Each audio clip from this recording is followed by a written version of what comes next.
OB-GYN have been great friends to Michelle and me for years, and I know Brooke and Maya and Buddy are excited to get their dad back for a while.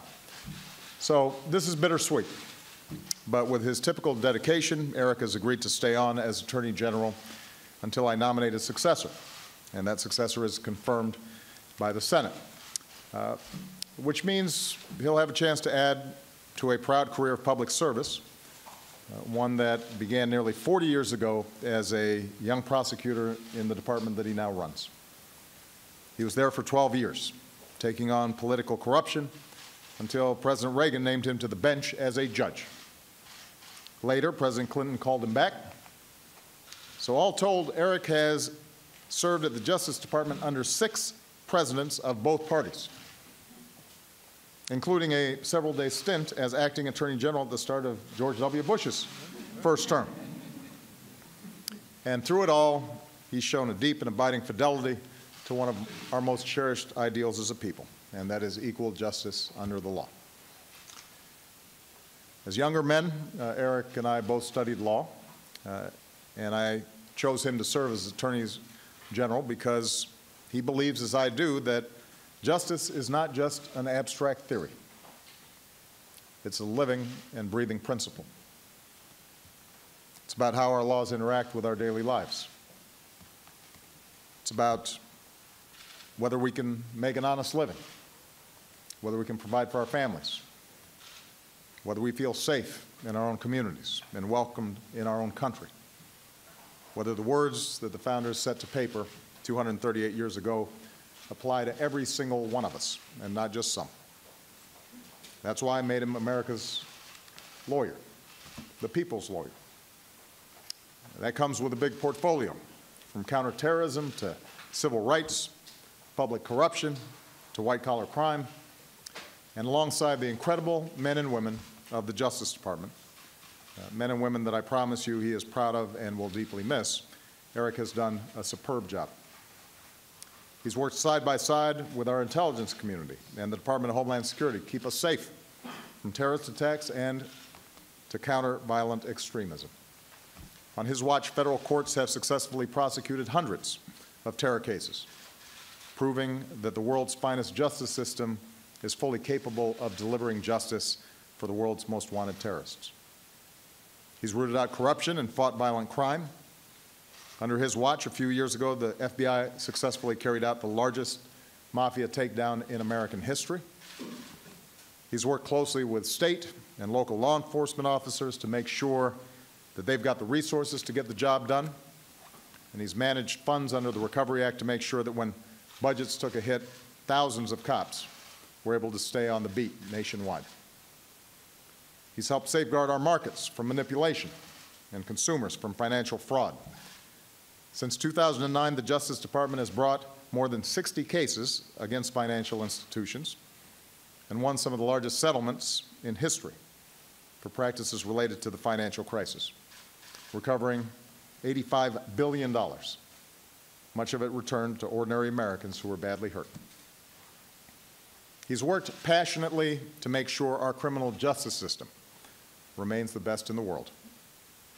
He knows that too many outdated policies, no matter how well-intentioned, perpetuate a destructive cycle in too many communities.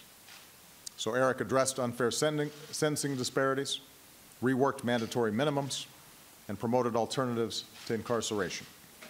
And thanks to his efforts, since I took office, the overall crime rate and the overall incarceration rate have gone down by about 10%. That's the first time that they've declined together at the same time in more than 40 years. Eric's proudest achievement, though, might be reinvigorating and restoring the core mission to what he calls the conscience of the building, and that's the Civil Rights Division. He has been relentless against attacks on the Voting Rights Act, because no citizen, including our service members, should have to jump through hoops to exercise their most fundamental right.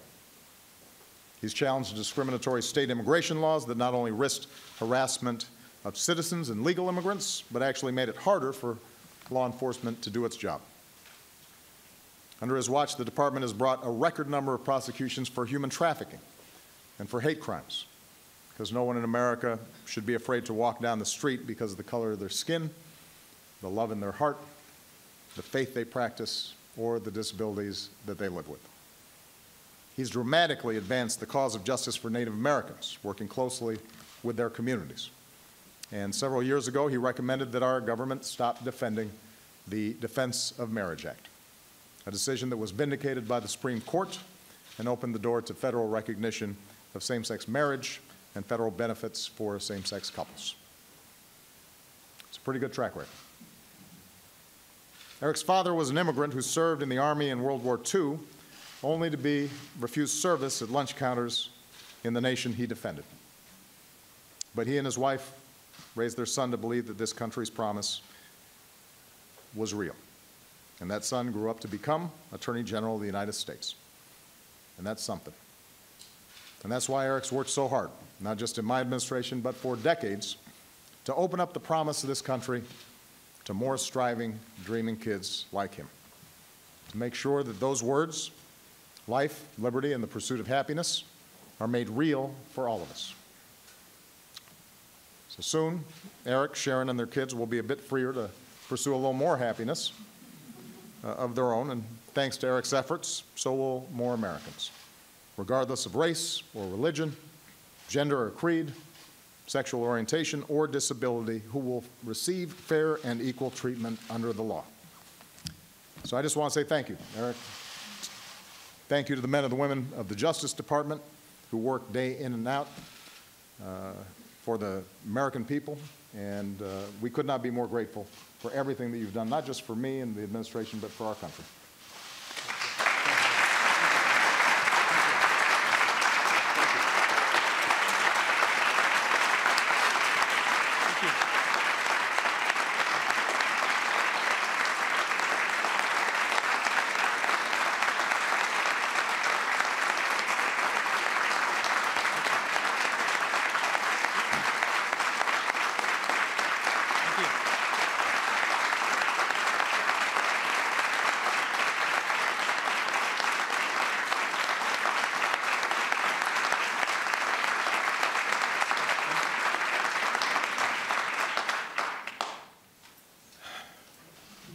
I come to this moment with very mixed emotions.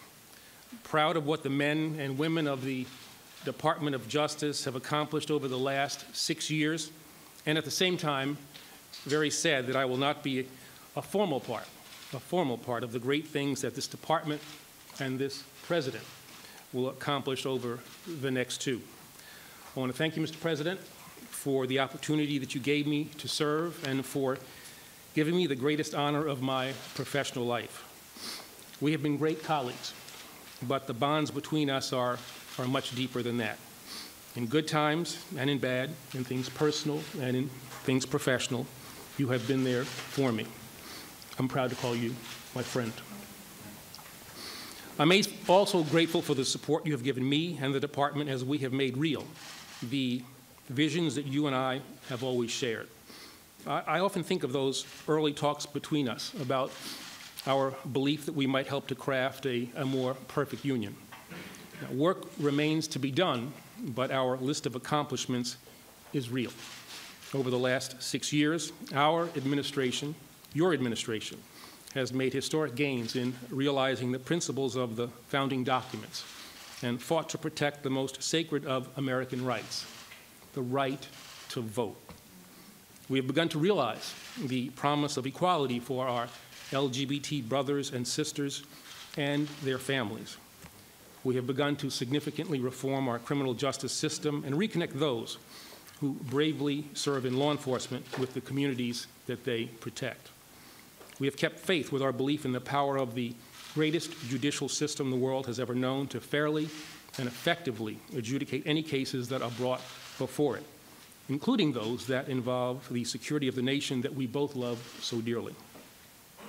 We have taken steps to protect the environment and make more fair the rules by which our commercial enterprises operate. And we have held accountable those who would harm the American people either through violent means or the misuse of economic or political power. I have loved the Department of Justice ever since as a young boy. I watched Robert Kennedy prove during the civil rights movement how the department can and must always be a force for that which is right. I hope that I have done honor to the faith that you have placed in me, Mr. President, and to the legacy of all those who have served before me. I would also like to thank the Vice President, who I have known for so many years and in whom I have found great wisdom, unwavering support, and a shared vision of what America can and should be. I want to recognize my good friend, Valerie Jarrett, whom I've been fortunate to work with from the beginning of what started as an improbable, idealistic effort by a young senator from Illinois, who we were both right to believe would achieve greatness. I've had the opportunity to serve in your distinguished cabinet and worked with a White House staff ably led by Dennis McDonough, that has done much to make real the promise of our democracy. And each of the men and women who I have come to know will be lifelong friends. Whatever my accomplishments, they could not have been achieved without the love, support, and guidance of two people who are not here with me today. My parents, Eric and Miriam Holder, nurtured me and my accomplished brother William, and made us believe in the value of individual effort and the greatness of this nation. My time in public service, which now comes to an end, would not have been possible without the sacrifices, too often unfair, made by the best three kids a father could ask for. Thank you, Maya. Thank you, Brooke. And thank you, Buddy. And finally, I want to thank the woman who sacrificed the most and allowed me to follow my dreams. She's the foundation of all that our family is and the basis of all that I have become. My wife, Sharon, is the unsung hero, and she is my life partner. Thank you for all that you have done. I love you. In the months ahead, I will leave the Department of Justice, but I will never leave the work. I will continue to serve and try to find ways to make our nation even more true to its founding ideals. I want to thank the dedicated public servants who form the backbone of the United States Department of Justice for their tireless work over the past 6 years, for the efforts they will continue, and for the progress that they made and that will outlast us all. And I want to thank you all for joining me on a journey that now moves in another direction, but that will always be guided by the pursuit of justice and aimed at the North Star. Thank you. And as you've been seeing here, that's Attorney General Eric Holder announcing his resignation there from the White House, saying that he will never leave the work, although through expressions of mixed emotions there, he said that he's proud to have been there for the last 6 years and sad he won't be there for the next 2. And the president, of course, applauding his service and saying that he worked passionately to be sure that our justice system was the best in the world. So we'll have much more on this, including reaction a little bit later in our newscast. All right.